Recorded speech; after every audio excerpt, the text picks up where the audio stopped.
we are entering into a series of events called Amuseum Analytics. Today, we have Dr. Deepu Philip. He's a professor in IIT Kanpur.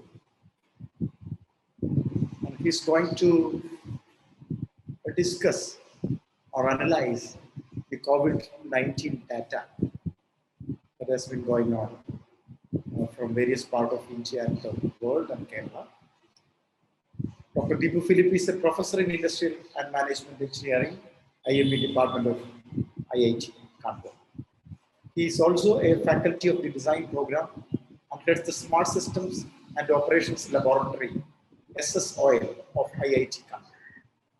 His research is primarily focused on security, national food and energy, manufacturing systems, entrepreneurship, systems simulation, unmanned area systems, and system engineering. He has experience in designing and implementing complex systems in different fields.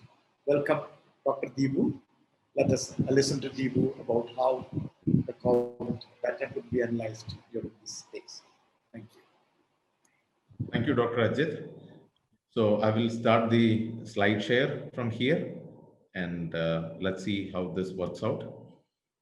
I hope you can see the slides visible. Yes. Okay. Great. So good evening, everyone. Welcome to the one of the first of the COVID data analysis, especially looking at the pandemic situation, and we are looking at the pan-India scenario mostly.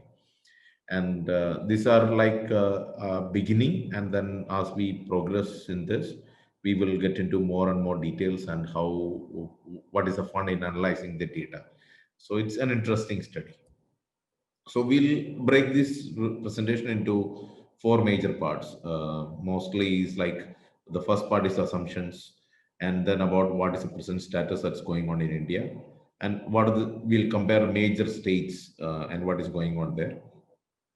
And then obviously, yes, at the end of any good presentation, we should have some key takeaways and what is it that we get out of here. To set the tone to this presentation, I would start with what Eisenhower said, is that, when you're preparing for a battle, you usually find that plans are usually useless, but the process of planning is indispensable. And in tackling any pandemic, you need to plan for different scenarios and that's what the data analysis gives you, is how to tackle different difficult situations. So let's start with the basic assumptions that we used in this analysis. And obviously, you need to make good assumptions to have good data analysis. So for people who are working in system side, we always look at whether it is a battle plan or counterterrorism, natural disaster, it doesn't matter. Okay, we always want our forecast to go wrong. We want the systems to be better than the forecast. If we present a number and the number of fatalities or number of people who get sick and other things fall below our forecast, then we will be the happiest person. So the most important thing coming out of this would be we look at any pandemic or any aspect as an interaction of 6 M's. It includes man, materials, methods, machines, monies, and Mother Nature. So Mother Nature is what actually something that we can't really control about because she does what she wants to do. But other things we can actually to counteract the effects of. So the pandemic is more like something that happened due to the natural, or people say it's created also, that's a different debate. But once the pandemic started, how can we deploy man, materials, methods, machines, and monies to minimize the impact on human lives? And for that, you need to look into the data. And also other part is, a lot of us, we have a difficulty in understanding time, modeling time, because things are chronological. Things happen over a period of time. And it is almost like the classical statement of boiling the frog slowly, because you get a large number today, you worry, but you see the large number for 4 days, then your worry reduces, kind of a thing. So we have to always look into things in the appropriate time setting. And this time is always, the consideration of the time is always important in such analysis. And then obviously, yes, how do you model human aberrations? Everybody would want their data to look better. and people will change things accordingly. And what we always look into is we always try to see whether the data shows a random behavior, because it's a pandemic and it does not distinguishes between individuals, states, or stuff like that. The virus has no virus treats everybody equally. So hence we look into the concepts of independence and homoscedasticity to make sure that the system, the pandemic is modeled properly. And a lot of the places there are aberrations, and there is in India, Kerala, everywhere the we see aberrations, right? And then once you understand the what the data is telling you, then you can look at alternatives. Then you can figure out where this is going to go, what it is going to do, and how can you develop realistic tactics to tackle it, right? That is for the later part of it, but we will just start by looking at the data. So let's look at the India status as of 10th October 2020. And these are some of those numbers that are a little bit counterintuitive. So I thought I'll explain it really quickly what it is. So for us, we define something called a case called as an active cases. The active cases is total positive cases for a particular day minus a total recovery. So how many people turned positive, subtract from that how many recovered, and then you subtract the total deaths out of that for that particular day. That will give you the active cases. The active cases is heavily used, it is used as a model, or it's used as a proxy to model the load on medical systems or medical resources. So more the active cases you have, that means your resources are stretched. The recovery rate is a proxy. It's actually a ratio of total recoveries to total positive cases. And higher the recovery rate means you are closer to the peak. I mean, it's like it also depends on other factors, but 85.8% is the current recovery rate of India. 86%. Today we were supposed to cross 86.3% estimated, right? The average weekly growth rate, that means per week, every 7 days, how much the case is growing. So the equation that's typically used is you take today's data and you take 7 days before data, find the difference, divide by the 7 days before data, and average it over 7 days. And this 1.88%, because this is always used to calculate what we call as a doubling time. So the growth rate usually translates to doubling time. So 1.88% translates to some doubling time. We will talk about that later. Then the fourth one everybody looks into it is what is the death rate? That's the total deaths by total positive. That's 1.54 percentage. Okay. And the other one is the fatality ratio. Fatality ratio is something that every day number of deaths against the number of positive cases. So we do it for n number of days and divide it by that particular number of days. So as of now, both the numbers are pretty much the same. This is usually very sheer coincidence, but this data is mostly meant for October. But 1.54% is exact. But if you were taken the data yesterday, it would have been 1.48%. So this number fatality ratio can change as the time progresses, but death rate usually tend to be steady, and it will, after some time progress, it will start reducing a little bit. And then the last indicator that we are going to use here is the positivity, daily positivity ratio. That's the number of daily positives divided by the daily fresh tests. So this is 6.3%, right? And one of the main indicator as part of this is 10% is a number that we need to keep in mind. We will talk about the importance of 10% later. But one of the characteristic of this is that in India, we are mostly testing only primary and secondary contacts. The random tests are much negligible compared to the total number of, we have done about 8 crore tests so far. So most of these are, if one person is found positive, then we test mostly the primary and secondary contact. So this means we use this as an upper bound. I'll explain to this later what's an upper bound and a kind of a thing, but it's a very good proxy to measure a lot of things. So this is currently where India is as of the 10th October. Okay. But this 10th October data doesn't mean anything unless you see the whole thing over a long progression of time. So the first and foremost growth things that we need to consider is the growth rates. Okay, the growth rate is the two growth rates we are calculating. One is the growth rate of the positive cases, which means how many COVID positive cases are being there on a daily basis. So we look at from the 6th of June. That's where we are looking at the weekly growth rate.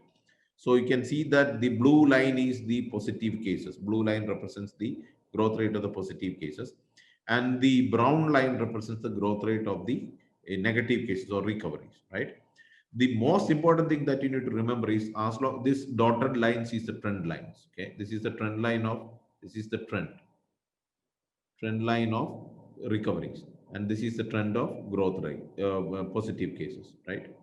As long as this brown line is over the blue line, you're okay because the recoveries are growing at a faster rate than the positive cases.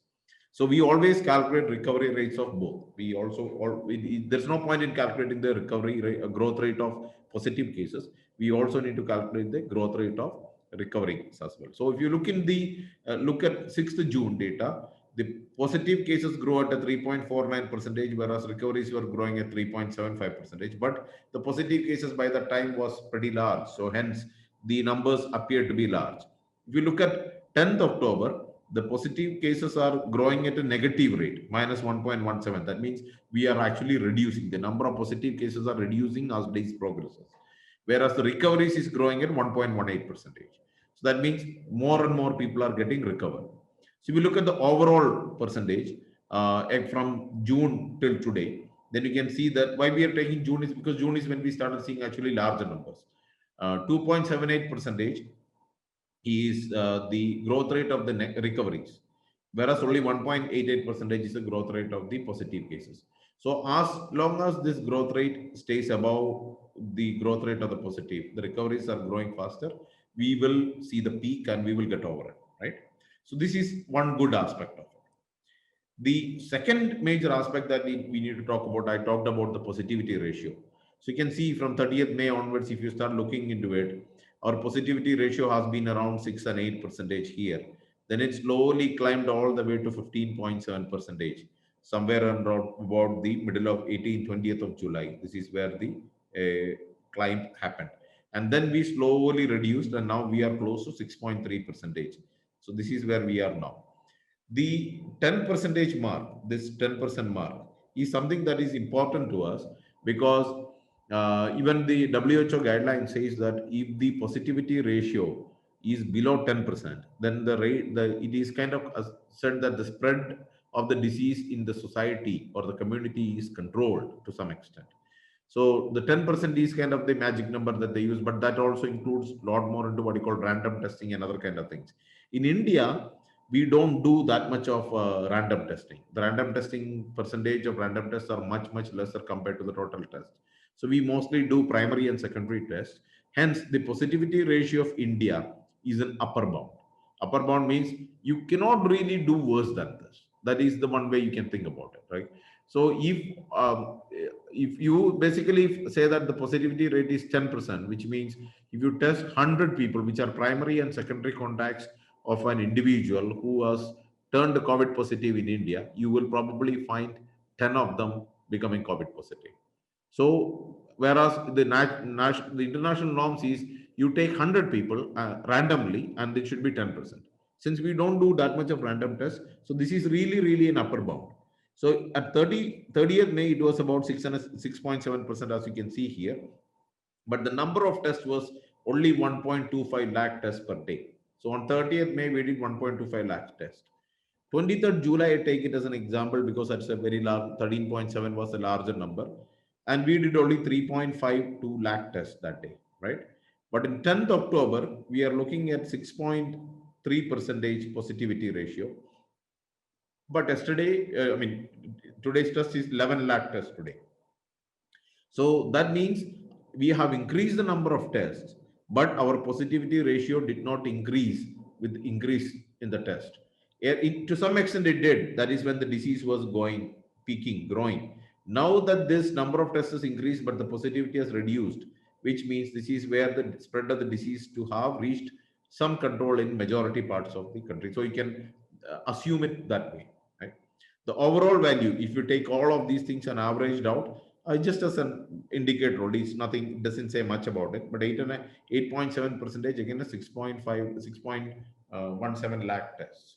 So our positivity ratio overall across India so far has been less than 10%. So which means that, okay, we did not spread that much, but also it says that it might not be a scenario where we talk about herd immunity. Herd immunity might be still far away. Okay, that is one other way of looking at it. Okay. The other case that we want to talk about today is the other major indicator, the comparison between active cases and recovery cases. So the active cases are all these blue bars, okay, and the blue dots is the 7 weekly moving average of the trend line.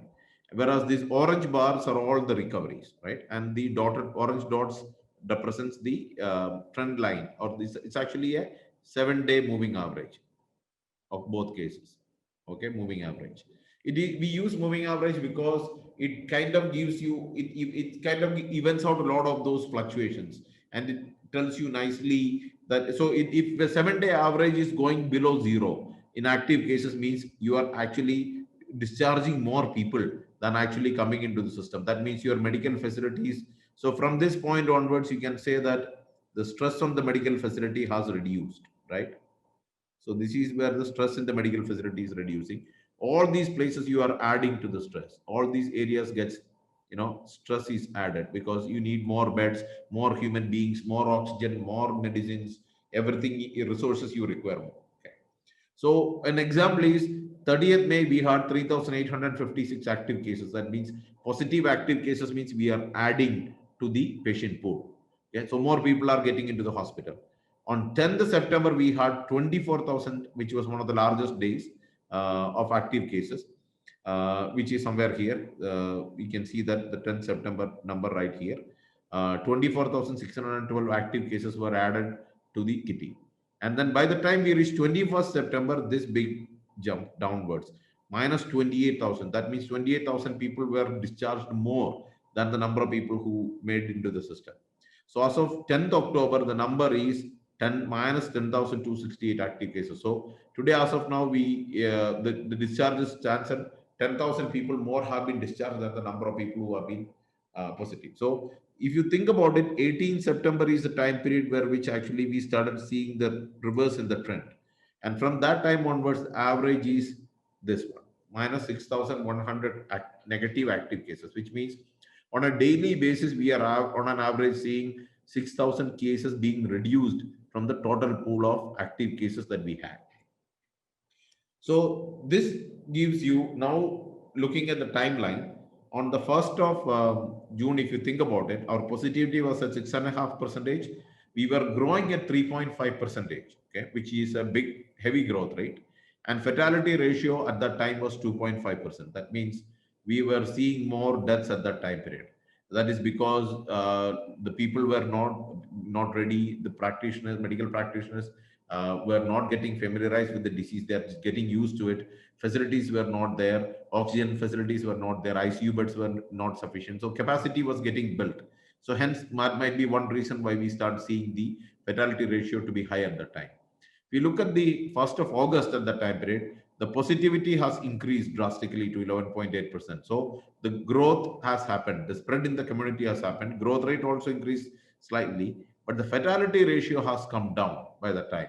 That means what is happening is this reduction also happens because more and more cases gets added up. So when the denominator increases, obviously the fraction will reduce. Okay. If you look at 18th of September, which was the big peak day that we talked about, the positivity slightly has reduced to 10.5%. The growth rate has fallen by 1%, obviously, or 2.5%, and the fatality ratio has reduced. That's again because the larger reduction in the number of the large increase in the number of positive cases, and obviously the deaths were not increasing that quickly as the positive cases were increasing. But now, if you look into this today, the positivity has come down again to 6.3%, which is lower than the starting point of this. And the growth rate has come to negative. That means now the number of positive cases are being reduced. And you can see the reduction in fatality ratio is not that high. So now the death rates have been remaining reasonably steady. And this is how it happens. It always happens in a time lapse.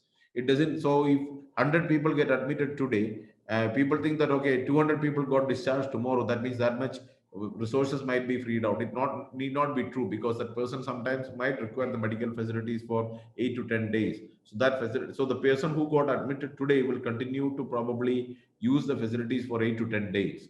And the people who are discharging today might be the people who are already admitted long time ago. So there is always a time lapse. So since 1st of October, if you think about 1st of October as a timeline for us to see what things are going on, the average positivity is 6.6%. okay, which is again, was less. It has reduced. It has come below 10%, which is good for us. Growth rate is negative 1.45%, which means less number of positive cases are seen on a daily basis. This doesn't mean positive cases are zero, which means it is a lesser number from the peak value that we were seeing earlier. And the fatality ratio is 1.31%. It is not 2.5%, but it is not has come down below 1%. Okay. So it's like somewhere again 1.3%. So it's between 1 and 2 people out of every 100 passes away from COVID. So this is one way to look at it. So how does the major states in the country do in this regard? That's what we would like to take a quick look on this. And these are the first 6 states with the largest number of active cases so far. So where the medical facilities are stressed is what we are looking at this point. Okay. And then we also take Delhi as an example, Delhi as one separate case, because Delhi is the only one place where we are seeing second wave. So we would also, I would also like to talk to about a little bit about what's the second wave and how does it look like. A lot of people are fearing about the second wave. So the first thing, let's talk about Maharashtra. That's a state that has the largest number of active cases ongoing. So if you look at Maharashtra, the Maharashtra's positivity ratio is very high, quite high. It has been high for some time. You can see 28.5 values, 29.1 like this, or at some one. This is an anomaly, 39.3. They were adjusting the number of tests and stuff like that, and this was also another anomaly, I would say. But beyond that, on an average, Maharashtra was doing something close to 25% positivity ratio. That means if you test 100 people in Maharashtra, 25 of them were coming COVID positive. So that is an indicator of a spread, extent of spread of the disease in this society.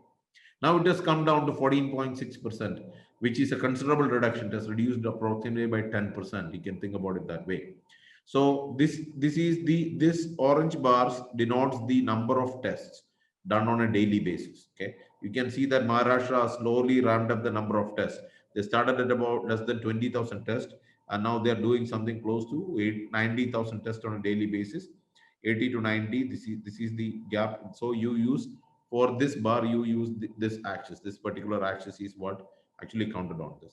This particular axis is used to count only this blue line. This percentage is against these two y1 and y2 axis. Okay, so the blue bars in this case is the number of positive cases on a daily basis, and you can actually see the peak portion of Maharashtra, and now how this is showing the downward trend.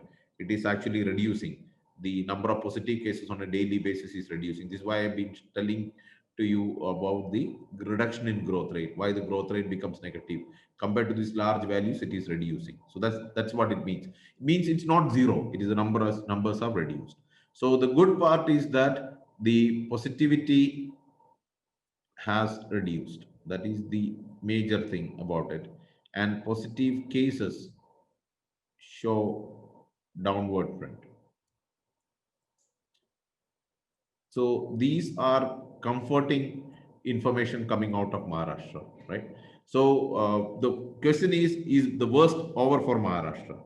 Obviously, the one of the answer to this question is we compare the active and recovery cases. Okay, and when you see an active case where after some point of time a consistent long run of the moving average line, the trend line of active cases staying negative. So in this case, you can see that from 21st September onwards till this point, 10th of October, we have the number of active cases are negative consistently, which means you are the reduction of stress on medical facilities is going on, or medical resources are getting freed up at this point. So which is a good sign, which usually is an indicator of what you call as the worst is getting over, kind of a thing. And you can also see that the recoveries, as long as these lines are far apart, these dotted lines are far apart, we like it them far apart, because that tells you how much this gap, okay, is an indicator of how much is the so if this line grows up, it's something like this. If this has gone over the top of this, that means it's you are actually in trouble. You are literally looking at more resources, more people, and all those kind of things is required as part of this. So to some extent, you can say that Maharashtra, it is showing a downward trend, but recovery is little too early to say. Okay, they are not in the advanced stages of recovery. We would, as we would like it, but we can say that they are going through the peaking process at this point. So the important status of Maharashtra as of now is they still have somewhere close to 2.36 lakh active cases. So still 2.36 lakh people are going through COVID treatment. The recovery ratio is 81.6 or approximately close to 82%, which is good because anything above 80% is we usually consider, we feel happy about it. The weekly growth rate is zero point 0.9. So zero point 0.9. So if you think about it this way, the rule of thumb is this: 1% weekly growth rate is equivalent to 70 days doubling time. Okay.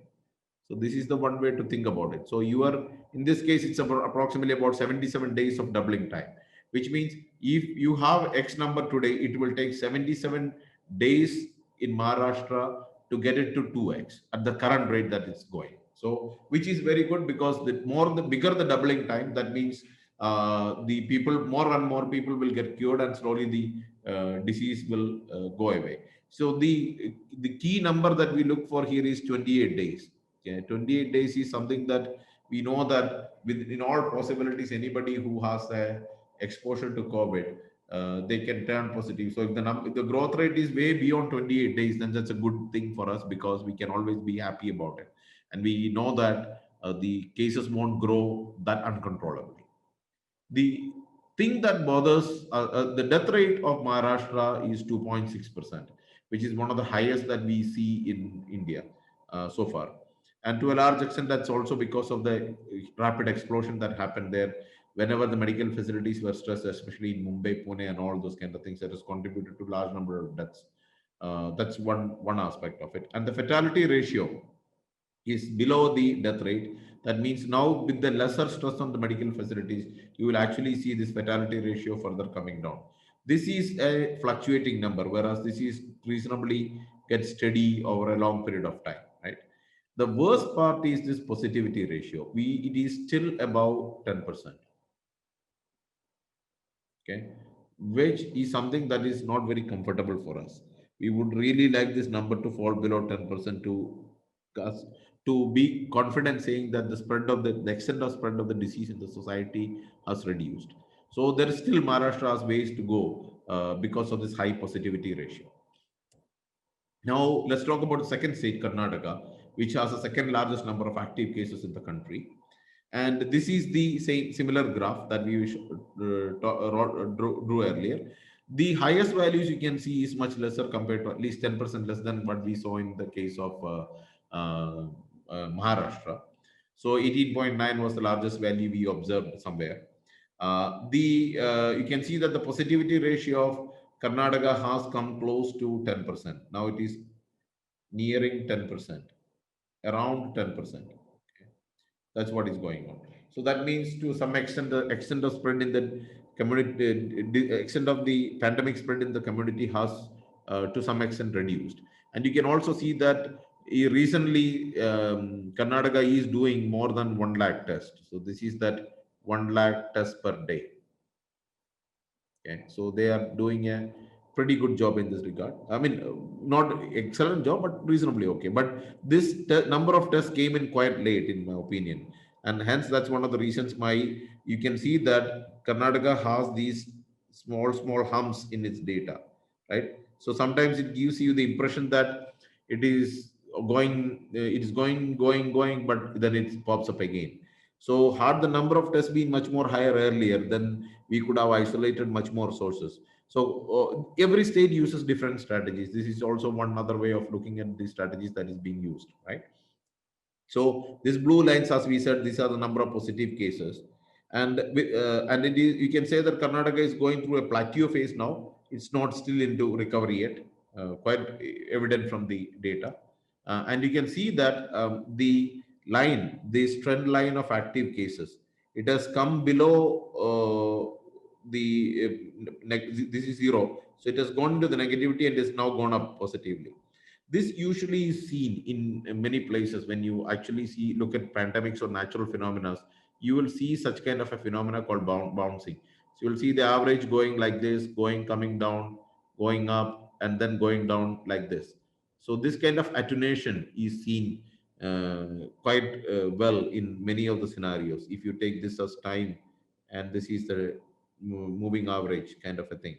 Okay? So then you will see that's exactly what you are kind of seeing. So it is not stabilized yet. It is not gone into the recovery, in my opinion, yet. But reasonably, once it comes down, you can say that that's what you that will be a good sign. And this is where this is the phase that I was talking about, where the cases grow much more faster than the recoveries, and this is where your medical facilities actually get stressed. Okay, this is the stress component of stress part of medical facilities. Okay, and more it gets stressed, then you will actually see more fatalities, more people not getting treated, and all those kind of aspects. So one of the idea is to make sure that keep the growth rate of the active cases below that of the recovery, so that we know that we are never overstressing our medical facilities in this regard, right? Okay. So, but with that, we take an overall look at Karnataka. So, as of 10th October, they have 1.18 lakh active cases. The recovery ratio is very close to what Maharashtra is also showing, about 81.4%. The growth rate is 1.5%. It is more than what Maharashtra is. Maharashtra was less than 1%, I believe. So, we go back, it was 0.9%. Here it's 1.5%. So Karnataka is still growing at a faster rate than what Maharashtra is growing. The death rate of Karnataka is lesser. It's actually 1.4%, because Karnataka did not ever really see those explosions that Maharashtra actually saw. So hence one of the reason, and their fatality ratio also points to that, is that the stress level of the medical facility was never anywhere close to what Maharashtra has seen, and hence probably one of the reasons why they were able to keep the fatality ratios below. And the daily positivity is now less than 9.9. We can say it as 10%. Uh, it is still little high. I mean, we would like it slightly more lower than that, but soon we will be seeing the with this uh, downward trend of the active cases. We will probably soon see this line moving into the negative side, and probably that is when the Karnataka's recovery will start something. That is, we expected something close to 15th to 18th of October. Okay, with that, now we look at the third state, which is the third largest number of active cases in the country, which is Kerala. And you can see that Kerala, from 1st of June onwards, a number of tests were below 10,000. And now we are doing between 60 to 70,000 tests. And our positivity ratio is still around 13 to 14%. Okay, this is an aberration, by the way. Okay, this is something that is we will see when I show the data also, that will actually you can kind of see that it is kind of growing. It is not started the downward trend yet. It is picking up. It is slowly, you can see this is actually picking up upward, and you can see the trend line also is kind of in the upward trend. Okay, but sometime soon, if this positivity ratio comes below 10%, we can kind of see that the spread of the disease will start to slow down. Okay? But this is not we are not called the peak of Kerala yet, because we still believe there is still some more time to go before it actually would peak. And the this is the example. This is actually where the trend line also, this purple dotted line is actually that this is the trend line. It's a polynomial trend line, and you can see that it is actually still showing the growing trend. We would actually like this line to taper off some place, and that's where we would actually say that the recovery has began.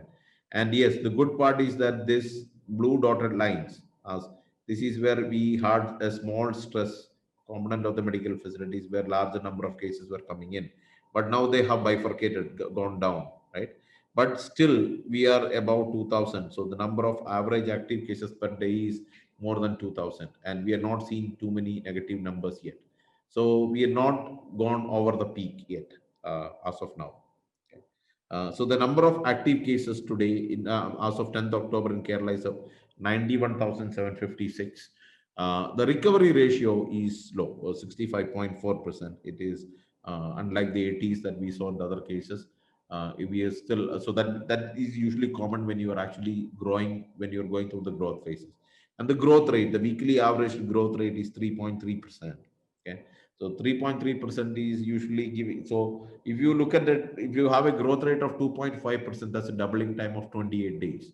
28 days is a safe margin. So 3.3 means it is actually less than 28 days. Okay. So, but the growth rate of Kerala, which was earlier 4.3%, so we have seen 1% reduction in the growth rate. It is reducing slowly. The good part about Kerala is the death rate and the fatality ratio is quite low actually in this regard. We have seen it to be 4% and 0.3%. So the these are the one of the lowest numbers when similar numbers were also shown by Assam and as well as Orissa, but these states have to a large extent has been able to manage the fatality associated with it. The positivity value is about 10%, which is it is still higher than 10%. We would like it to be uh, less than 10% in this regard, right? So Kerala definitely with this recovery rate of less than 80% and this high positivity ratio, we would not call the recovery phase of Kerala yet. Kerala is coming close to a plateau, but it is still some more ways away, right? Now let's talk about Andhra Pradesh is another state which has done an interesting job in this regard. And you can see that Andhra initially never had too much of that many cases, but after some point of time, close to 20th July, they had a huge explosion of cases. Okay, and their positivity went through the roof. It was from 5, 6%, 7%. It went to 16, 17%. So this is where their positivity went through, and they increased the number of tests. Actually, the more and more people that they saw, they started increasing the tests close to 70, 80,000 tests per day. And what that happened is that has helped them to identify the excuse me, positive cases and isolate them. And now we can see that peaked the positive values about 18%, and from there it has been a downward trend throughout. And now it is about 7.3%. So the positivity is below 10% as of now. Okay, considerably below 10%. Is 7.3% as of now. With the number of tests not much reduced, it's saying somewhere around about 70,000 tests, right? And this green line is the number of active cases on a, oh, sorry, not active, positive cases on a daily basis. So you can see that the positive cases has plateaued here. That's a small plateau. And then there's another plateau. Now this is actually showing a downward reduction trend. So this is where you actually talk about the negative growth rate or the reduction in growth rate happens. Okay. So the number of cases, positive cases are growing at a much slower rate uh, compared to the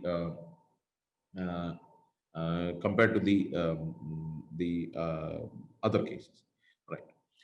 So if you look into the Andhra Pradesh's the recoveries, comparison of recoveries versus the active cases. I was telling you guys earlier that how the system will come down and then go up and come back down. So this is actually a good example of how this bouncing has happened. And now for a long time, Andhra has been in the negative. So we can basically say that from about 7th of September, then a small peak went up there. So about 11 September onwards, you can say they have a continuous run of negative cases. That means they've been consistently being the number of load on the medical facilities has been going down. And you can also see that the number of recoveries are also reducing. That is because the positive cases, there are not much of positive cases, because once the number of positive cases also will reduce, once the input of people going in sick are reducing, then you'll also see a drop in the number of recoveries as well, right? So with this, it's quite easy to, or quite, we can quite confidently say that Andhra is going through the recovery phase. So the total active cases is less than 50,000, 47,665 is what Andhra has now. The recovery ratio is about 90%, 92.8, 93% recovery ratio is there. The growth rate is less than 1%. And their death rate as of now is 0.8%, and the fatality ratio is 0.5%, which this fatality ratio is a daily measure, and it is lower than the death rate, means the stress on the medical facilities is actually lower compared to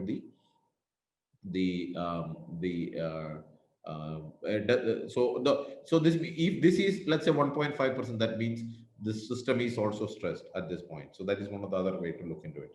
And the daily positivity ratio is below 7.3%. sorry, below 10%. So 7.3% is a good indicator for us. So in totality, looking at these indicators, we can say that Andhra Pradesh is strongly going through its recovery process as of now.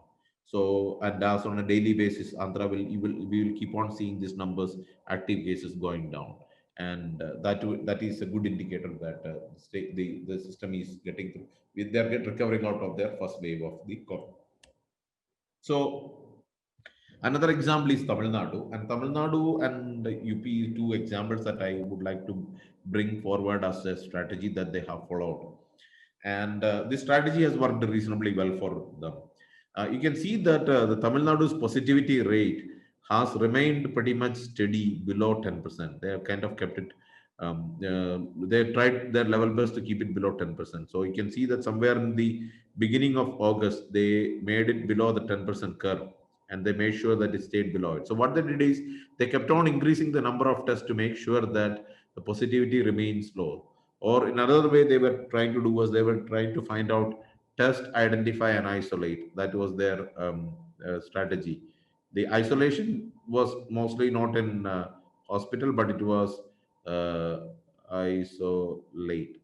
Sorry, mostly home-based isolation. But this is what one of the strategy that they have followed, and you can see that their reduction is quite slow in the number of positive cases. But you can see it has plateaued out. A long plateau is going on in the case of Tamil Nadu. And at one point of time, the beginning of June, you can see very large positivity ratio, 39, 34, 30% positivity ratio was there.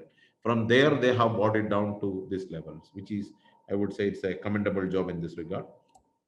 And if you look into it, again, we can see Tamil Nadu also did it approached here and then it went down and then it bounced back up again. And then it has now stayed consistently below zero. So Tamil Nadu is going through a very, very long, this is a long and slow recovery. Okay. Which is okay at this point. That's perfectly fine as long as the number of cases, active cases per day is negative. That means the load in the medical facilities are slowly reducing. As long as the facilities are not stressed, it is not it is something that we, or as from a resource standpoint or a planning standpoint, that's what we actually want. So if you look at the and same way, you can see that the recoveries has also plateaued out, because as the number of cases here has plateaued out, you can see this plateau of the number of positive cases. That plateau similarly will appear in the case of the recoveries also, but with a time lag. That's what I told, because it takes some time for people to get cured out. So Tamil Nadu again has 44,197, lesser than Andhra Pradesh. The recovery ratio is also about 90%, okay, 191.6%. Good numbers. Less than 1% weekly average growth rate, so more than 70 days of doubling time. The total death rate is 1.6% and fatality ratio is 1.3, which is lesser than the death rate, which also is an indicator of the lesser stress the medical facilities are going through there. And their positivity ratio is 5.3. It's almost half of 10%. So with these indicators, we can also very clearly say that Tamil Nadu is going through its strong recovery phase of its first wave as of now. And the other state that is also worth noting at this point is Uttar Pradesh. And Uttar Pradesh, for from somewhere close to 24th and 25th of August, actually, no, much before that, somewhere the 27th of July, is when they have crossed this barrier of 1 lakh test. And you can see that Uttar Pradesh never actually went above the highest value that you see is 8.4. The UP was very particular in making sure that the positivity rate stays below 5%. So this is the 5% line. Okay. UP strategy was very interesting. They UP and Bihar kind of followed, I would say, similar strategy of large number of tests to make sure that the positivity ratio will stay below 5%, which is another way of they were using the positivity ratio as a proxy for the extent of community spread in this. So if you look at this on an average, you can see UP is doing somewhere close to 1.7 lakh tests on a daily basis. Okay, so this is the 1.7 lakhs numbers, which is quite significant in this regard. And you can see now the positivity ratio is 1.8%, right? So that's about 2,000 cases on approximately 2,000 cases is where you actually get that kind of number. So, and you can also see that this is the number of positive cases on a daily basis. And you can see that it has also started going down, showing the downward trend, which means that it is coming down, it is getting off actually. And so let's look at the numbers of UP really quick in this regard. So you can see, I told earlier also, the first bounce happened here, and now it has come down and it is staying below. So somewhere close to 18th of September, from that point onwards till 10th of October, these numbers, the UP has seen a continuous string of negative number of active cases. And you can also see this drop going on in the recoveries also, because this reduction in the positive cases is also being reflected here. This is the time lagged uh, recoveries in this regard, right?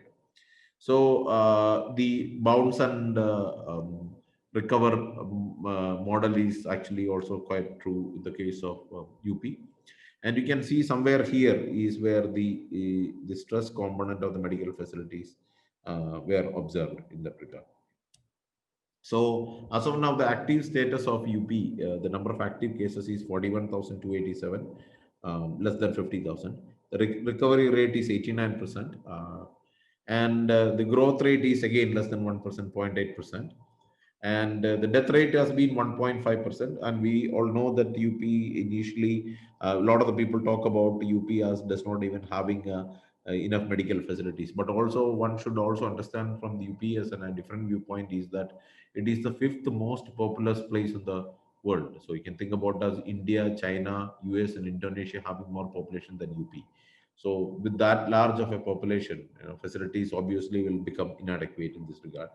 But 1.5, 1.49% fatality ratio, you can see the fatality ratio is less than the death rate, also means that the stress on the medical facilities are going down. And the daily positivity rate is now less than 2%, 1.8%. So with these parameters all combined together, we can definitely say that UP is also going through a very strong recovery phase of its first phase of COVID. Now let's talk about Delhi as a second example of a second wave and what would actually result in a second wave. So Delhi's, these are the two. So this, you can think about this as the first wave of Delhi, and you can think about this as the second wave, okay, of Delhi in this regard. So in the first wave, you can see the peaks were somewhere close to, these are the number of positive cases on a daily basis. Okay. So this orange bars are the positive cases. You saw somewhere close to 3,500 on an average. And here you've seen 4,250 as the peak in this regard. So the second peak of Delhi was much higher than that of the first peak, which is quite different compared to what we have seen in other countries like Italy, Japan, and all, where the second wave was actually lesser than the first wave. But the important thing is that Delhi also had high positivity ratio at some point of time, but they increased the number of tests, and you can see the large number of positive cases, and then they tapered it down very close, and you can see 1.8, 1.5, the positivity ratio also has come down. But in the second wave, the positivity ratio never actually went very high. And that to a large extent that can also be attributed to the large number of tests that Delhi was doing, which I'll show you in the next phase. This is the equivalent of the first wave of Delhi. Okay, this is the first wave, and you can see that they were doing on an average just 20,000 tests during the first wave, and this is the second wave for us in Delhi, and they are actually doing three times more. So it's about 60,000 tests now.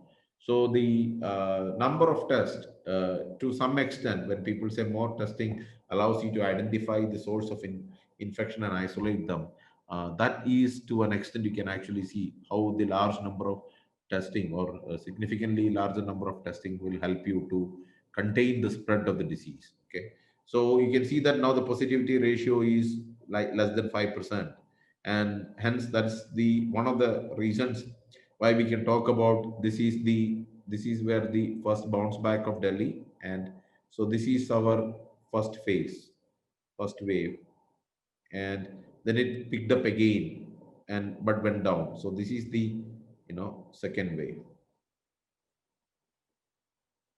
and you can see that Delhi has from 24th of September onwards till 10th of October consistently showing negative values. and you can kind of reasonably with the this way we can see that the number of positive cases have been coming down. This is positive cases of second wave reducing. Okay, this is reducing. So we can see very well that Delhi is now getting over the second wave as such. And Delhi's total number of active cases now is 21,955, and recovery ratio close to 91%. Weekly growth rate is 0.9%, less than 1%. So the doubling time is more than 70 days. Death rate of Delhi is overall, both first and second wave combined together, is 1.9%. But the current fatality ratio is 1.36%, much lesser than that of the death rate. So now we know that with 21,000 cases, Delhi's medical facilities is really not stressed in this regard, right? And their positivity ratio is also less than 10%, 5.8%. So with these things all put together, we can quite confidently say that Delhi is recovering from its second wave. So the second wave was actually not that, it was of a much shorter duration. If you think about it, about the first wave, this is from 1st of June. It is still before 1st of June was also going on till 10th of August. Actually, you would say 24th of August. From there, the second wave started, and but now it is already tapering off. Already 90% plus recovery rate has been seen in Delhi. So this is what also to give an idea of what happens when a second wave hits. This is only one example that we have in the country at this point. So with this, I would like to also look into how the system behaves, because we need to also look at how the COVID infection works. The medical practitioners are better suited to say this. We look at it from a timeline perspective, so that we can actually see the time lag concept going on. So the day zero is when you are exposed to. This is when you are exposed to the somebody who's infected with COVID, and it is how long you have been exposed is also one factor. And if you put a mask and you're not in a crowded space and you maintain the social distancing, then the time required will be much larger, and hence you might not get that severe of an infection. But that's a different discussion for medical practitioners. But this time period, this incubation time period, is typically 4 to 5 days. Okay, and within this, there's quite a lot of studies that has happened, and 44% of the transmission can happen within this time period. Nature medicine studies has been done, and it's 4 to 5 days after you are exposed, your symptoms should appear in the form of temporary fever or loss of smell. There's quite a lot of those symptoms that everybody knows, right? Once the symptoms appear, from that day till after 10 plus 10 days after the symptoms appear, there are so many studies, at least three independent studies done across 9 countries, have demonstrated that after day 10, the 10th day, the amount of virus that is available in an individual is very, most of the cases, is not sufficient to infect somebody. So if you are a mild symptoms or a very moderate symptom person, after 10th day, your virus load is not sufficient to infect someone else. So you become non-infectious after 14 days, or 10 days after the symptom appear, or 14 days after the exposure to the virus, right? That is what this 2 weeks process has come up. But the recovery, this means you have also might have created other issues due to COVID. So it can vary from 2 weeks all the way to 6 to 9 weeks, depending upon the level of severity of the case when in this regard. And so it doesn't mean that this is one point where I would like to stress, that people saying that I am COVID negative doesn't mean that you are completely recovered. COVID negativity certificate doesn't really imply anything as such. That this is one practice that is not followed anywhere else, and that's and across the globe, people have been after 10 days they have been asked to resume normal work, or then asked to take rest or a little bit more time. I'll show the discharge policies in this regard, but the COVID negative certification is something that is not at all practiced across. Even many of those states that we see in higher recovery ratio also don't do that. So the recovery guidelines across the global practices in this regard is that if your temperature is no fever in the last 24 hours without using any antipyretic, and your symptoms are getting better, okay, though might not go away, then it is at least 10 days you had your symptoms started. If all these things are true in this regard, then you are basically the WHO guidelines and also CDC Atlanta's guidelines says that if these three things, all of these three things are true, then you are considered safely to be recovered from the COVID. So here is the discharge policy of the current discharge policy that is going on for COVID, and a lot of those numbers that you saw should be looked into this discharge policy that is being followed quite a lot of places across the country. So a person who is confirmed with the COVID, there are three things that can happen. The symptoms can be very mild, or can be moderate symptoms, or can be severe symptoms. If it is a person, mild symptomatic, then the person can be discharged after 10 days of symptom onset, or no fever for 3 days. Okay, and there is no requirement of a PCR test, and there is no need for the COVID negative certificate or anything like that. You are considered as cured of COVID in this regard. Your body has, remember, there is no treatment as such for COVID. It's a viral infection. Body has to fight it out. The moderate case, the two options that you have, okay, the fever is resolved within 3 days and oxygen saturation is maintained without any external support. If that case occurs, then discharge after 10 days after onset, and no RT-PCR is required in this regard. And symptoms not resolved, okay, and oxygen therapy is continuing. If that's the case, only after the resolution of the clinical symptoms, and you have to make sure that the person is again able to maintain an oxygen saturation for 3 consecutive days as well. But remember, in that case also, there is no need to conduct the RT-PCR test to ensure that there is no need for a COVID negativity certificate in this case. So in up to this point, the COVID negative certificate is something that is uh, not at all used. The only severe cases, which are mostly considered as the people whose immunity is compromised, uh, they are the only one where this negative one's RT-PCR test has to be come to be negative, and their clinical symptoms are recovered out of it. So this is the practice that is currently followed. How the Ministry of Health of India also has come up with this is also same guideline that's followed across US, Japan, Germany, Italy. Name most of those countries, this is the same practice that is being followed. Okay, so I just wanted to put this in perspective so that now whatever data we saw earlier should be looked into this eyes with this concept. So what are the major takeaways out of this? The summary slides are these are the rule of thumbs. By looking at the data, these three, four things can give you a good idea. In India, most of the tests are done on primary and secondary contacts only. So if the positivity ratio is less than 10%, then you can kind of assume that the spread of the disease in the society is much less. But below 5% is ideal. If less than, and given the population and the medical facilities that we have in this country, 5% is a good rule of thumb for India. So keep it less than 5% is a good practice of managing the disease. Excuse me. The recovery ratio, any recovery ratio above 80% is good, as long as the positivity ratio is less than 5%.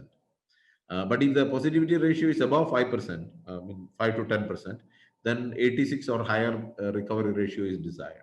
So that's when you can think about that the place is going through strong recovery going on at that point. Otherwise, up to that point, you are going through the plateau or the peak of that point. And the growth rate and the doubling time. So the 2.5% growth rate translates to 28 days of doubling time, right? But less than 2% is something that is desired to ensure that the disease is not, the pandemic is over and you are going through the recovery phase. So if you see somewhere less than 5% positivity, 80% recovery ratio, and less than 2% doubling time, you can quite confidently say that they are going through the recovery phase. And if you see on the top of these three, if you see a run of negative cases of 12 days or more of negative values for active cases, if you see that, then you can quite reasonably hypothesize that the COVID recovery phase is going on, or that place is actually going through the recovery phase. Okay. So with that data, we can always go back and look into what we have talked about it, and we can see that Kerala has still some more ways to go before the COVID peak will happen and the recovery will onset will happen.